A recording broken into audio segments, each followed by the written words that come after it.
Herzlich willkommen in der RC-Werkstatt.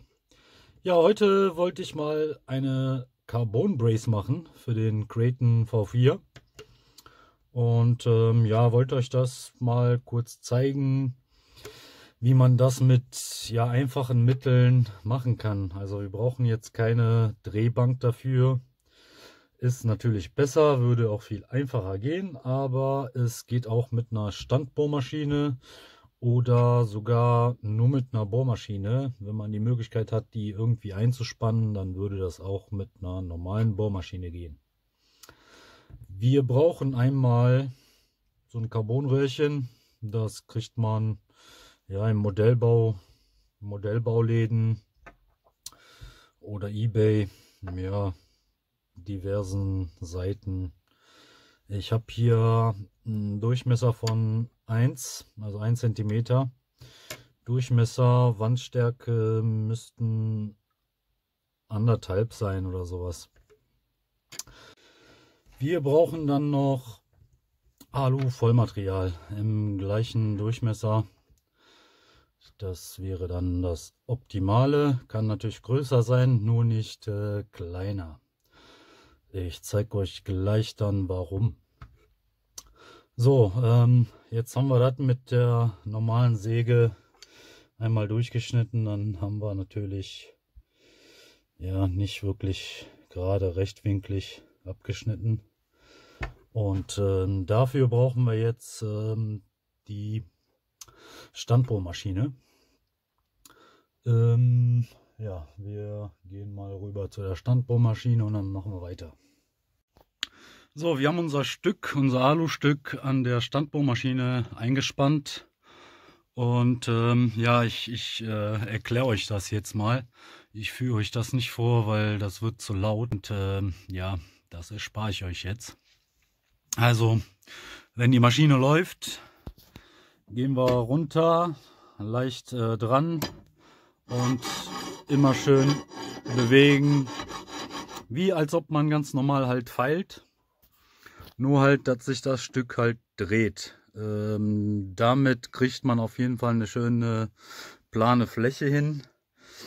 Und dann müssen wir das Ganze nochmal verjüngen, damit das in dem Rohr reinpasst. Das heißt, wir müssen hier einen kleinen Absatz reinmachen und ein Stück muss halt dünner werden.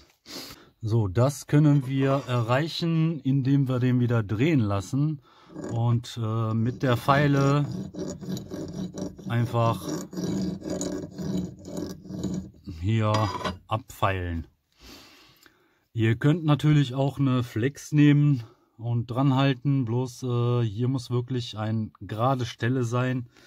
Da würde ich euch schon empfehlen, dann am Ende mit irgendwie so einer dreieckigen vielleicht auf jeden Fall eine richtige Kante reinzumachen, dass da wirklich jetzt ein 90 Grad Winkel entsteht und da eine Kante drin ist.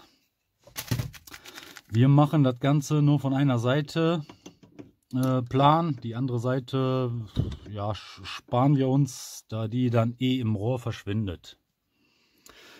Dann ankörnen,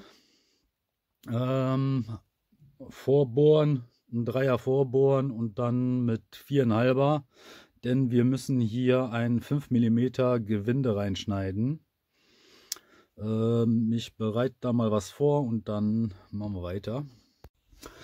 So, ja, 3 mm vorbohren, 4,2, ja 4,5 geht auch, 4,5 und dann kann man hier ein 5 mm Gewinde reinschneiden. Ich habe hier jetzt zum Beispiel eine normale 5 mm Schraube genommen, die abgeschnitten, hier schön Loctite rein in das Gewinde, mit der Hand reingedreht, trocknen lassen und ja, das sitzt bombenfest da drin. Ja, und so sollte das im besten Falle dann aussehen. Kann ruhig schöner werden.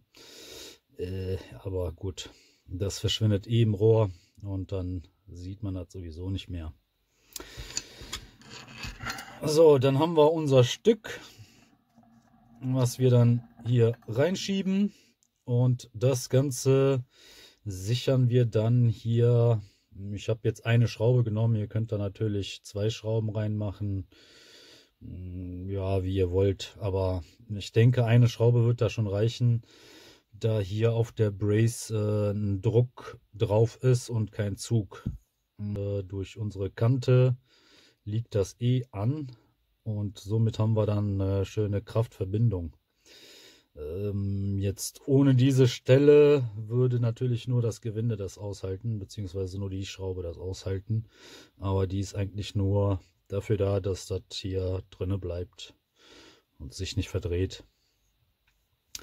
Ja, ich baue das mal eben zusammen und dann schauen wir uns das Ganze am Auto an. So, bevor wir das Ganze einbauen, einmal kurz gezeigt. So sieht das Ganze aus. Wie gesagt, eine Schraube. Ja, ich denke, das wird reichen. Man muss mal gucken, ja, ob das genauso stabil ist wie das Alurohr. Vom Gewicht her ist klar, ist das ja eindeutig der Sieger. Wir vergleichen das Ganze mal. 65 zu 29.